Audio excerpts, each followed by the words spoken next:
My name's Carol, just a regular high school teacher with a love for old books and a quiet life. My world changed when I met David at the school fair. He was the main sponsor, the kind of guy who makes things happen without making a fuss about it. He had that quiet confidence and a smile that could light up the gloomiest day. It started with a thank you note I sent him for his generous contribution. He replied with invitation for coffee, saying it was the least he could do for the hard work we teachers were putting in. I remember walking into that coffee shop, my heart racing a bit, thinking, Carol, it's just coffee, not a moon landing. David was easy to talk to. We chatted about everything, from books to the best pizza in town.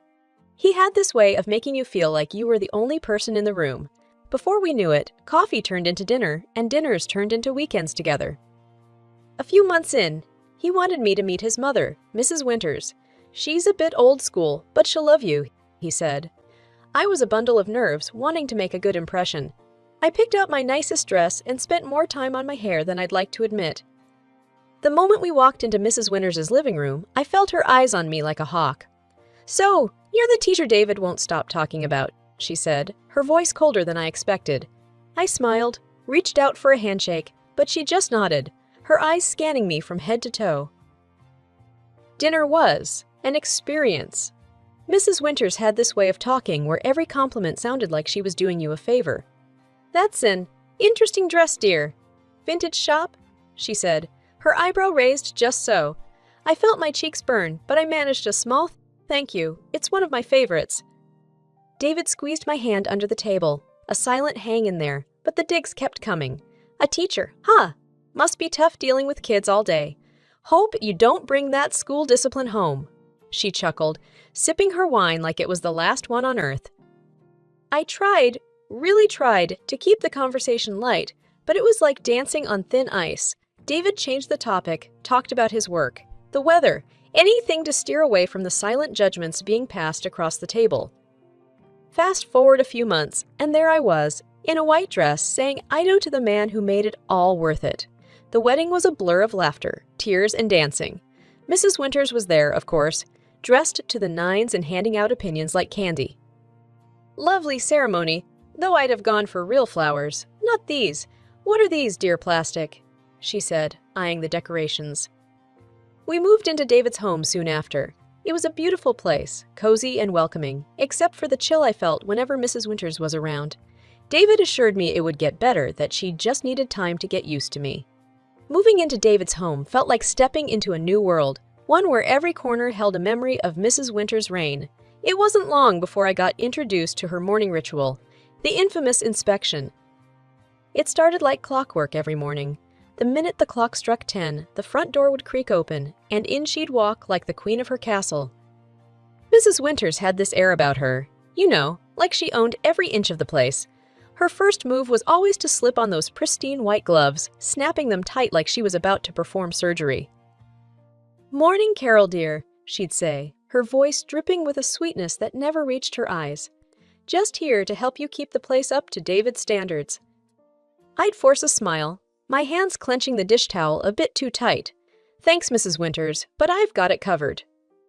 She'd tut and shake her head, already walking towards the living room. "Nonsense, dear. You're new to this. It takes a keen eye to keep a house like this." And then it'd begin. She'd glide from room to room, that white handkerchief in her hand sweeping over every surface. It was like watching some twisted ballet, her movements precise, calculated. "You see here, dear," she'd say, holding up the handkerchief, now with a faint smudge of dust. "This is what I'm talking about.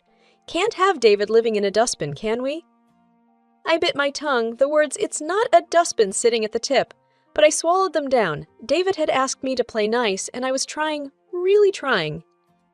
The worst was the kitchen. That's my territory, I love cooking, always have. But she'd march in there like a general, inspecting the troops.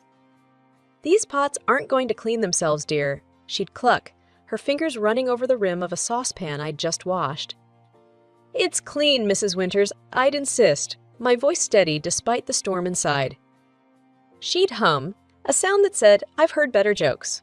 Well, we have different standards, I suppose. David's used to a certain way, you see. I'd nod, grinding my teeth so hard I was afraid I'd chip a tooth. It was the same every day. The living room, the bedrooms, even the bathrooms weren't spared. By the time she'd leave, I'd feel like a deflated balloon, all my energy sapped by her constant nitpicking. David would come home, all smiles and hugs, and I'd put on a brave face. "How was your day, love?" He'd ask, and I'd muster the brightest smile I could. "Oh, you know the usual." Mrs. Winters stopped by to give some helpful tips. I'd say, the word helpful taking all my acting skills to sound even remotely sincere. He'd frown, that wrinkle appearing between his brows. "I'll talk to her, Carol. She means, well, she just has her way, you know." I knew. Oh, how I knew. But what I didn't know was how long I could play this game, smiling through the inspections, biting back the words that screamed inside me. Saturday mornings should have been about lazy breakfasts and staying in pajamas till noon. But in our house, they were about one thing, the dreaded family dinner. It wasn't just any dinner. It was the weekly performance, with Mrs. Winters as the stern judge and me. Well, I was the hopeful contestant, always falling short. I'd be up at the crack of dawn, the kitchen my battlefield. Pots and pans clanged, the oven roared, and spices danced in the air. It was my attempt, week after week, to impress the unimpressible, Mrs. Winters. David, bless his heart, would stumble in half awake. "Need any help, love?" He'd ask, rubbing sleep from his eyes. I'd shoo him away with a spoon covered in sauce. "Go get ready. Your mom will be here any minute, and you know how she is about punctuality." He'd chuckle, a sound that held a mix of love and a hint of worry. "Yeah, if you're on time. You're late. That's her motto." The clock hadn't even struck 6 when we'd hear the sharp rap on the door. Showtime. Mrs. Winters and Mr. Winters would step in, him with his warm smile, her with her eyes already scanning for faults. "Smells good in here, Carol. What's on the menu today?" Mr. Winters would always start off with a compliment, his genuine kindness a stark contrast to his wife. Before I could answer, Mrs. Winters would chime in, her voice slicing through the warmth. "I hope it's not that casserole from last time. Remember, David, how you had that stomachache?" David would wince, a silent plea in his eyes, begging me not to retort. "Mom, Carol's been working hard all day. Let's just enjoy the meal, yeah?" Dinner would be a tense affair. Mr. Winters would heap praises, his delicious "dear," and "you've outdone yourself, Carol," battling against Mrs. Winters's relentless critique. "This chicken is dry, dear. You really must learn to keep an eye on the oven," she'd say, pushing her barely touched plate away. I'd grit my teeth, forcing a polite, "I'll remember that for next time, Mrs. Winters." David would try to lighten the mood, his jokes a desperate attempt to bridge the widening gap at the table, but it was like throwing pebbles into a chasm, hoping for a bridge. And then, just when I thought I'd survived the worst, dessert would come, and with it, a fresh wave of critiques. "Is this pie supposed to be this? Crunchy?" Mrs. Winters would ask, the word crunchy sounding more like catastrophics. I'd swallow the lump in my throat, my reply a mix of wariness and defiance. "It's a family recipe, Mrs. Winters. It's always a hit." She'd raise an eyebrow, her gaze saying clearer than words, "Not in this family, dear."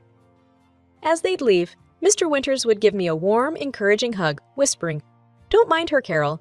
We all love your cooking." But Mrs. Winters's parting words would always be a reminder of the invisible scoreboard where I was always trilling.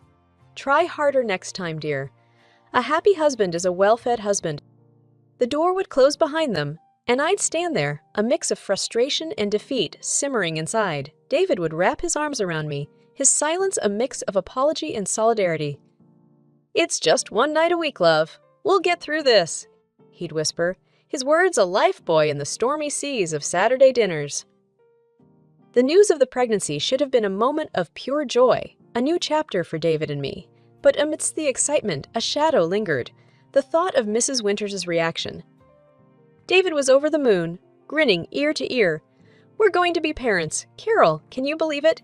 he'd say, wrapping me in a hug so tight it felt like nothing could go wrong. But the first time Mrs. Winters dropped by after hearing the news, the air was thick with tension. I braced myself for her words, hoping maybe, just maybe, this new life might soften her. "Well, I do hope you've read up on parenting, Carol. It's not all cooing and cuddling, you know, she started, her tone as sharp as ever. I bit back a sigh, a fake smile plastered on. We're thrilled, Mrs. Winters. And yes, we're reading a lot, getting ready for the baby. She sniffed, peering at me like she was assessing if I was up to the task. Well, make sure you follow the right books. Some of these modern ideas are just nonsense. David squeezed my hand under the table, a silent message of support. But as the weeks turned into months, the pressure didn't ease. Mrs. Winters's visits became a litany of advice and thinly veiled criticism. You're not eating enough greens, Carol. You want the baby to be healthy, don't you? She'd say, eyeing my plate like it was a crime scene. Or make sure you're not being too lazy. Exercise is important, but don't overdo it. You wouldn't want to harm the baby. It was a no-win situation. Do too little and I was careless. Do too much and I was reckless. The breaking point came one quiet afternoon. Mrs. Winters had just left. Her parting words, make sure the nursery is painted soon. You don't want the baby coming home to an unready house, ringing in my ears. David found me in the nursery, the paint samples scatter around, tears streaming down my face. Carol, what's wrong? Talk to me, love, he said, his voice laced with worry. I let it all out. The frustration, the hurt, the exhaustion. I can't do this anymore, David. It's like I'm walking on eggshells in my own home. Your mother. It's just too much. David's face hardened, a rare sight. I'll talk to her, Carol. This ends now. You and the baby are my priority. And he did.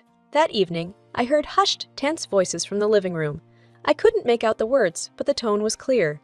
David was setting boundaries, fighting for our little family. The next day, Mrs. Winters's visits stopped.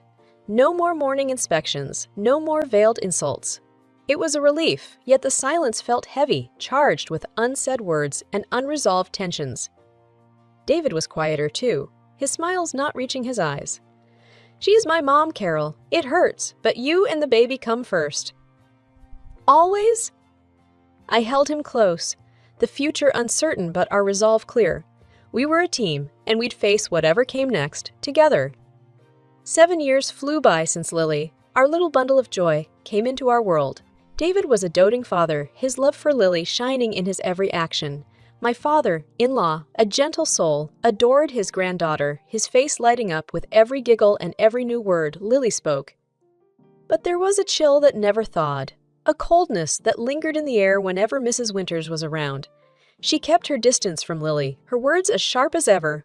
Children should be seen and not heard, she'd say, dismissing Lily's cheerful chatter as nothing more than noise. Lily, with her big heart and innocent eyes, couldn't understand why her grandma wasn't like the ones in her storybooks. She'd try, in her own sweet way, to win over Mrs. Winters. Look, Grandma, I drew this for you, she'd say, holding up a crayon masterpiece. Mrs. Winters would barely glance at it, her voice devoid of warmth. That's nice, dear. Now go play, Grandma's busy. But Lily never lost her spirit. She found her passion early, cooking. The kitchen was her kingdom, her small hands skillfully mixing, stirring, and baking. Every weekend was a new adventure, her culinary creations a source of pride for us. Look, Daddy, I made cookies, she'd exclaim, her face beaming as she presented her latest work. David would scoop her up, his laughter filling the room. Chef Lily, you have outdone yourself. These are delicious. Even my father-in-law couldn't resist Lily's kitchen magic. My little chef, he'd say, his eyes twinkling as he took a bite, you'll be running your own restaurant in no time. Their words were a balm to Lily's soul, a stark contrast to the cold indifference she received from Mrs. Winters. But children have a resilience, a way of focusing on the love they receive, not the affection withheld. One evening, as Lily set the table, her latest culinary creation taking center stage, she looked up at me, her eyes serious. Mom, why doesn't Grandma like my cooking? Doesn't she like food? I knelt beside her, my heart aching with the innocence of her question. Sweetheart, Grandma, she's just different. But your cooking is wonderful, and Daddy and Grandpa and I, we love it. That's what matters, right? Lily nodded, her smile returning, the shadow of Mrs. Winters's indifference brushed aside by the love of those who mattered most. The Christmas invite from Mrs. Winters was a surprise, but Lily's excitement at the chance to showcase her cooking made us accept. Together, we baked gingerbread and apple pie, her little hands working diligently, her eyes sparkling with pride. "Grandma and everyone are gonna love these, right, Mom?" she'd ask, her confidence as warm as the oven. "Absolutely, sweetheart," I'd reassure her, though a part of me dreaded the unpredictable tides of Mrs. Winters' approval. Arriving at the bustling house, we placed our dishes on the grand Christmas table, an array of colors and smells that promised a feast. Lily's face was a picture of joy and anticipation as we mingled, catching up with relatives we hadn't seen in ages. But as we settled at the table, ready to share the meal and the joy of the season, Lily's excitement turned to confusion, then distress. "Mom, where's our gingerbread and pie?" she whispered, her small voice trembling. I scanned the table, a sinking feeling in my stomach. Our dishes were missing. Mrs. Winters at the head of the table was holding court, her laughter ringing out clear and sharp. I approached her, my voice firm but polite. "Mrs. Winters, the dishes Lily and I brought, where are they?" Her laughter cut through the festive hum, cold and piercing. "Oh, those." "I tossed them out, dear. We can't risk serving just anything to our guests, can we?" The room fell silent, the air heavy with shock and disbelief. Lily's eyes filled with tears, her dream of sharing her love through her cooking dashed in an instant. "But I made them for everyone. I worked so hard," she managed to say, her voice a fragile whisper against the weight of her grandmother's harsh words. Mrs. Winters shrugged, her eyes void of any warmth. "Well, dear, not everything made with love is fit for the table. Better safe than sorry." That was the last straw. David, who had always been the bridge between his mother and our family, stood abruptly, his chair scraping against the floor loudly. "Mom, that's cruel. How could you?" he said, his voice steady, but loaded with an anger I had rarely seen in him. "Lily poured her heart into those dishes. She wanted to share something special, and you just threw it away like it was nothing." Mrs. Winters' smile faltered, her eyes widening in surprise. This was not the mild-mannered son she was used to. "David, I was just—" "No, Mom, you went too far. Disrespecting Carol is one thing, but hurting Lily, your own granddaughter, that's something I can't and won't forgive." He interrupted, his disappointment and anger clear and unwavering. The room was still, the festive air replaced by a tense silence. Mrs. Winters sat there, the impact of David's words hitting her. She had expected compliance, maybe a few whispered complaints, but not this. Not her usually gentle son standing up to her, defending his family with such resolve. The air was thick with tension as we left Mrs. Winters' house, the festive lights mocking us with their cheer. The sound of Lily's quiet sobs was louder than the Christmas carols that played in the background. David's hand was firm on my shoulder, a silent pillar of strength. As we reached the door, Mrs. Winters' voice broke through the heavy silence, her tone desperate, a stark contrast to the cold disdain she'd shown earlier. "Please don't go. I'm sorry," she stammered, her eyes wet with tears that seemed out of place on her stern face. David stopped, turning back to face his mother. The room held its breath. "Sorry. Now you're sorry." His voice was low, but it cut through the room, sharp and clear. "You humiliated your own granddaughter, Mom. You broke her heart. There's no sorry that can fix that." Mrs. Winters' sobs grew louder, her composure shattered, but it was too late. The damage was done, and the cracks too deep to mend. In the tense silence that followed, Mr. Winters stood up, his chair scraping against the floor. His voice, when he spoke, was calm, but it carried a weight that silenced the room. "I can't sit here and pretend this is okay, Martha." Not this time. Without another word, he turned and walked away, his steps heavy with the burden of a decision long overdue. The room felt colder, the festive warmth snuffed out by a single act of unkindness. One by one, the guests stood up, their faces somber, their goodbyes muted and brief. The festive gathering was unraveling, the threads of family and friendship coming undone. As the last guest left, the door closing with a soft click, the magnitude of what had happened settled in the room. Mrs. Winters sat alone at the table, her sobs the only sound in the house that moments ago was filled with laughter and chatter. Outside, the cold air bit at our cheeks, a stark reminder of the warmth we'd left behind. David's arm was around Lily, her small body leaning into his for comfort. We walked in silence, the weight of the night pressing down on us.